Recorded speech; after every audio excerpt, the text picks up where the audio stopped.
Hi అందరికీ, ముందు వీడియోకి కంటిన్యూషన్ ఇది. ఆత్మ వచ్చి అసలు ఏం చెప్పింది అనేది.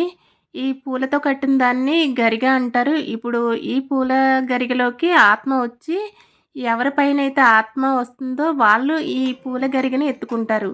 ఈయన్ని చూస్తున్నారు కదా, ఈయన మీదకే ఆత్మ వస్తుంది. అది ముందు వీడియోలో చూసాం కదా.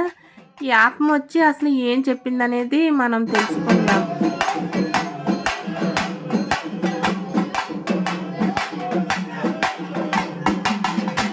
ఇప్పుడు ఈయన మీదకి ఆత్మను రప్పించడానికి హారతి ఇస్తారు. ఇలాగా హారతి ఇచ్చిన తర్వాత ఇలాగా డప్పులతో వీటితో గంటలవి వాయించి రప్పిస్తున్నారు.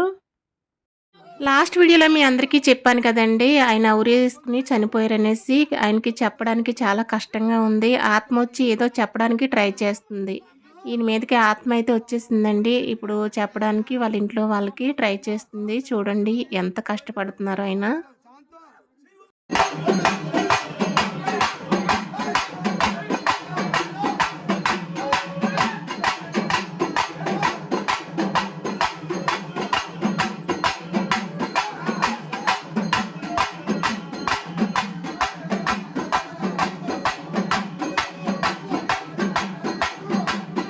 ఈ విధంగా అయితే కొన్ని ప్రాంతాల్లో పల్లెటూర్లలో ఆత్మని రప్పించి వాళ్ళ చేత ఏం జరిగిందో ఏంటో చెప్పించడం, ఇలాంటి పద్ధతులు ఇంకా జరుగుతున్నాయి. ఇలాంటివి మీరు కూడా నమ్ముతారా? నమ్మితే మీకు కూడా ఇలాంటివి ఎక్కడైనా చూసారా? నాకు కామెంట్ చేయండి. కానీ నిజంగానే కొన్ని ప్రాంతాల్లో ఇలాంటివి జరుగుతూనే ఉన్నాయి, జరిపిస్తున్నారు కూడా.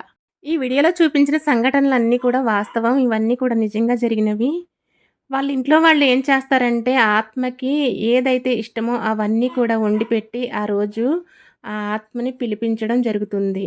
తర్వాత ఈ విధంగా ఆ ఆత్మ వచ్చి అలా ఊరంటూ కూడా ఆ గరిగని పట్టుకొని ఆ ఊరంతా తిరిగి అలాగే ఇష్టమైన చోట ఒక చోట తనకి ఎక్కడైతే ఇష్టమవుతుందో అక్కడ కూర్చొని మొత్తం ఏం జరిగిందో ఈ ఆత్మ మొత్తం ఏడుస్తూ కూడా చెప్తుంది.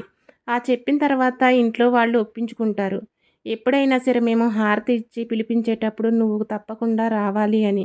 ఆ ఆత్మ ఆ గరిగె పట్టుకొని ఏడుస్తూ, అలాగే వాళ్ళు ఎప్పుడైనా సరే హారతి ఇచ్చి పిలిస్తే మాత్రం నేను తప్పకుండా వస్తాను అని ఆ గరికెను పట్టుకుని అలా ఏడుస్తూ ఆ ఆత్మని అక్కడ ఆ గరికెను వదిలేసి తన చేరాల్సిన చోటుకి కొండకి వెళ్ళిపోతాడు. అదేనండి ఈ ఆత్మ కథ.